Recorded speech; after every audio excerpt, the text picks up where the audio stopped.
আসছে একটা ঝকঝকে তকতকে নতুন ব্লগ নিয়ে। হ্যাঁ, এখন চলছে আমাদের হচ্ছে রথের উৎসব। কালকে আমাদের রথযাত্রার প্রথম দিন ছিল, এখন চলবে হচ্ছে 8 দিন। তো সেখানে যাব এখন। তো দুপুরে কি কি করেছি সেটা একবার দেখে নিয়ে চলে, তারপরে সোজা চলে যাবো কোথায়, রথের উৎসব দেখতে। আর এখন চলো আমার গোপালকে এখন সন্ধ্যাবেলায় কি ভোগ লাগিয়েছে সেটা দেখে নিই, চলো। এই যে গোপালের এখন ভোগ লেগেছে হচ্ছে কি, ওটস। তিলক পরাটা আমাদের এখন একটা রীতি রেওয়াজের মধ্যে পড়ে গেছে, এটা পড়তেই হবে। তিলকটা না পড়লে আমার নিজেরও খুব খারাপ লাগে। যখন আমি মন্দিরে যাই, আমি অনেক সময় পড়িও না, কিন্তু গোসাই কিন্তু কনস্ট্যান্ট পড়ে। আমি হচ্ছে আর কি একটু ছোট ভক্ত, তাই জন্য পড়ি না। চলো রথের উৎসবে নিয়ে যাই, চলো আগে দেখতে থাকো কি হয়। হরি বল, হরি বল। আমাদের রথের উৎসবের দুপুরের যে ভোগ, সেটা যারা প্রসাদ ভোজি তাদের বাড়ি থেকে, কয়েকজনের বাড়ি থেকে যায়। তো আমারও সেই দায়িত্ব পড়েছে। তো ভগবানের ভোগ যখন আমি লাগাই, সেই জন্য জগন্নাথের ভোগও যাচ্ছে। এই জন্য আমাকে এখন একটু বেশি বেশি আর কি নৈবেদ্য প্রস্তুত করতে হয়েছে। ভালোই লাগে, বছরে একবার মাত্র সুযোগ পাওয়া যায় ভগবানের ভোগ দেওয়ার জন্য। চলো চলে এসছি আমরা একদম,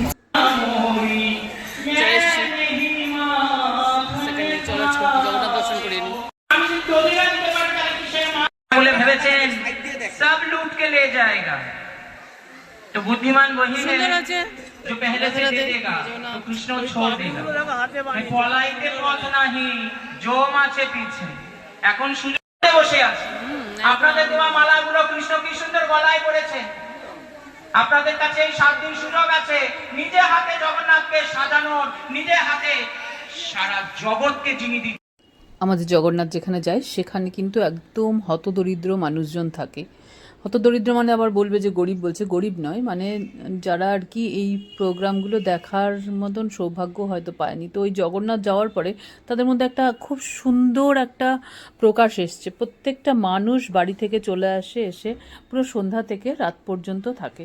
এটা দেখে কিন্তু ভালো লাগে।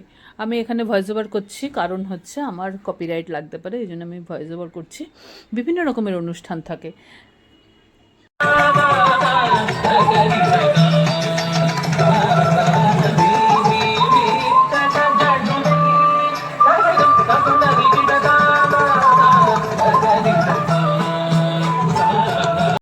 মানে এখানে মঙ্গল আরতি থেকে শুরু হয় আর রাত্রি শয়ন আরতি দিয়ে শেষ হয়। তার মাঝখানে প্রসাদ, যার সব সহযোগিতায় চলে, সবাই সহযোগিতা করে বলে আমরা তার একটা অংশ, খুব ছোট্ট একটা অংশ। এত আনন্দ হয় ভগবানের উৎসবে, এই উৎসবটা বলে যেতে আমি বলি না, যাব না।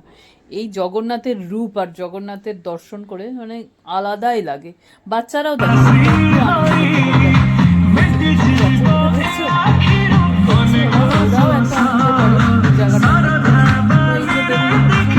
একটা, মানে দুর্গাপুজোর থেকেও মনে হয় বেশি আনন্দ হচ্ছে। কিন্তু শুধু আনন্দ করলেও হয় না, আমরা কিন্তু ভোগও বিতরণ করি। যাই হোক, সেই ভিডিওটা আমি আজকে করতে পারিনি, মানে ইচ্ছে করছিল না ভোগের ইয়েতে। আমরা নিজেরাও একটু একটু প্রসাদ পাই, প্রসাদ পেয়ে তারপরে বাড়ি আসি। তোমরা বলো যে এই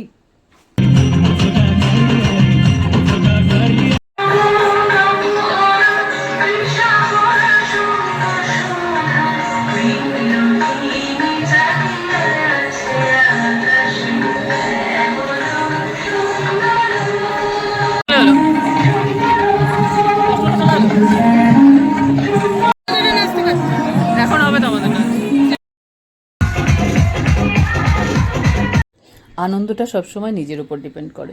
তুমি কোথা থেকে কতটা আনন্দ নেবে সেটা কিন্তু তোমার উপরে ডিপেন্ড করছে।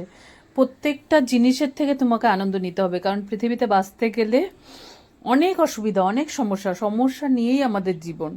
তো সেই জীবনটা আমরা যদি ওভারকাম করতে চাই, সেটা হচ্ছে প্রত্যেকটা জিনিসে সুন্দর খুঁজে দেখা, নিন্দা নয়, প্রত্যেকটা জিনিসের সুন্দর খুঁজে দেখা, প্রত্যেকটা জিনিসের পজিটিভ মানে দিকগুলো দেখা। তাহলে দেখবে তুমিও খুশি থাকছো, তোমার চারপাশের লোকেরাও খুশি থাকছে।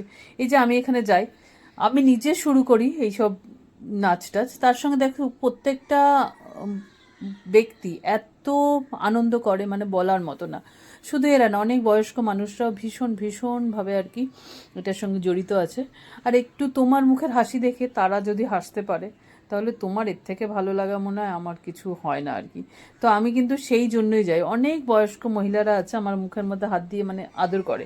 আমি যথেষ্ট বয়স্ক, কিন্তু তাদের জানি না কি লাগে আমাকে, তারাও ভীষণ আনন্দ পায়। সেই জন্যই আমি আরও যাই, নাচি, প্রত্যেক দিন যাই, কোনো একটা দিনও বাদ যায় না। সেই জন্য আনন্দটা নিজেকেই খুঁজে নিতে হবে। নিজের আনন্দে নাচো, গাও, যা খুশি করো, তাতে কার কি এসে গেল। আর কার কিছু এসে গেলেও কিন্তু তোমার কিছু করার নেই। তুমি তোমার ভালোটা ভালোভাবে বেছে নাও।